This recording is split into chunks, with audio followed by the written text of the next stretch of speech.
That's not how to open the phone. Not show anybody that.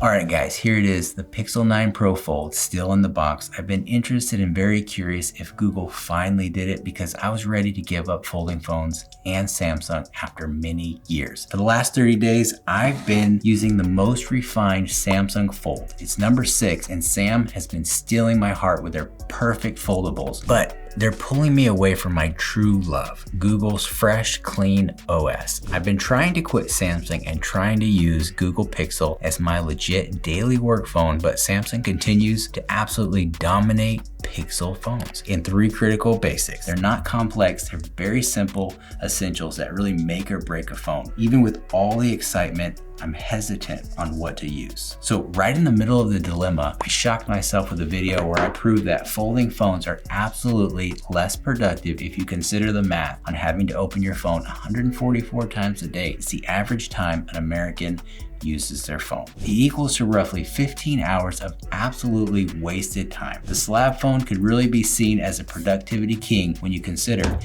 you don't have to open this phone every single time. To make things more difficult, Google has thrown me maybe another false hope in my decision-making process. They've also come out with an incredible XL slab, the Pixel 9 Pro, which I've been carrying around hesitantly for a week or so already. And let me tell you, I want Google to finally beat Samsung slabs. So if Google can get some things right this time, we have a slab option. And if I can't quit my foldables addiction, this right here could be the answer or just another Pixel heartbreak. So I'm not 100% sure if I can trust Google Pixels this year. I might have very well narrowed things down to the 2 perfect clean Android options right in front of me.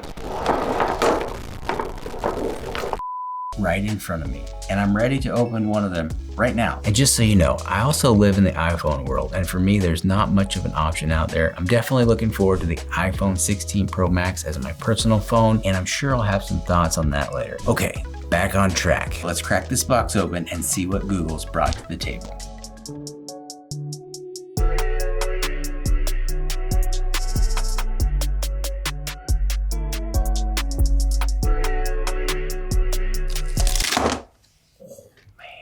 That's not how to open the phone. Not show anybody that.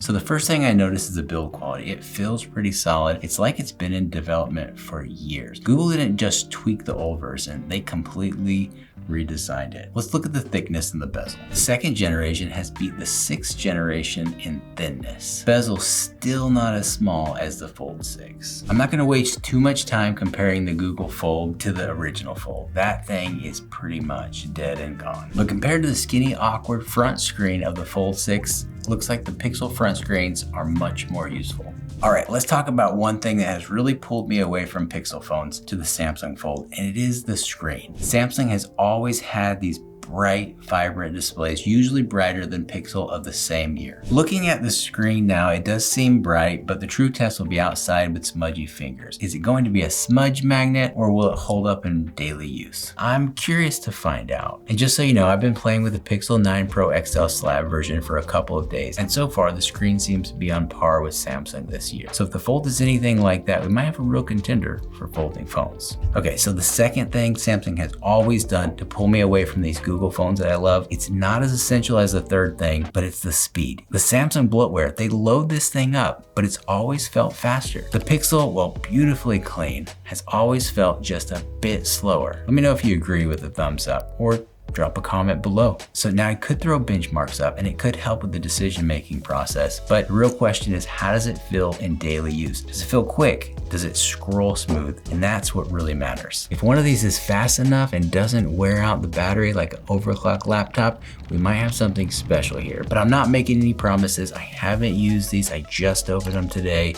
We'll have to see how it performs over time. And that kind of hints into the third thing. So the third thing is easy to say. It is the battery life, and it is the #1 thing that keeps me going back to Samsung. Pixel Folds for me have always let me down again and again and again. I'd almost rather have a Note 7 battery. I could barely get through the day using a Pixel in the past, even with moderate use. I am completely satisfied with the Samsung Fold 6 battery. I've been using the large screen almost all of the time and it lasts the whole day. So if this Pixel can do the same thing, we might be in business. But again, I'll have to see how it holds up in real world use. If anybody has an app that they know really kills the battery, they want me to test it, throw it in the comments and I'll see what I can do if I decide to even keep this thing. One thing I wouldn't worry about is the camera. Google has always excelled here and I have no doubt any Pixel will continue with that tradition. I'm excited to see what kind of shots people get with this thing. Here's what I'm feeling like so far. I feel like I'm okay to do away with Samsung, but I'm not ready exactly to jump away from the folds. So I'm gonna try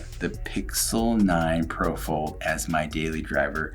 I do keep the iPhone still as my personal phone. So we'll try this out for a few weeks. Subscribe and I'll let you know if this performed well and if I stick with it. If not, I may go with the slab phone if I feel like the productivity loss in the fold phone is really killing me. Either way, I'll probably have the iPhone 16 Pro Max for personal use and could share some thoughts on that. Any comments you have, I've been able to reply to all of them.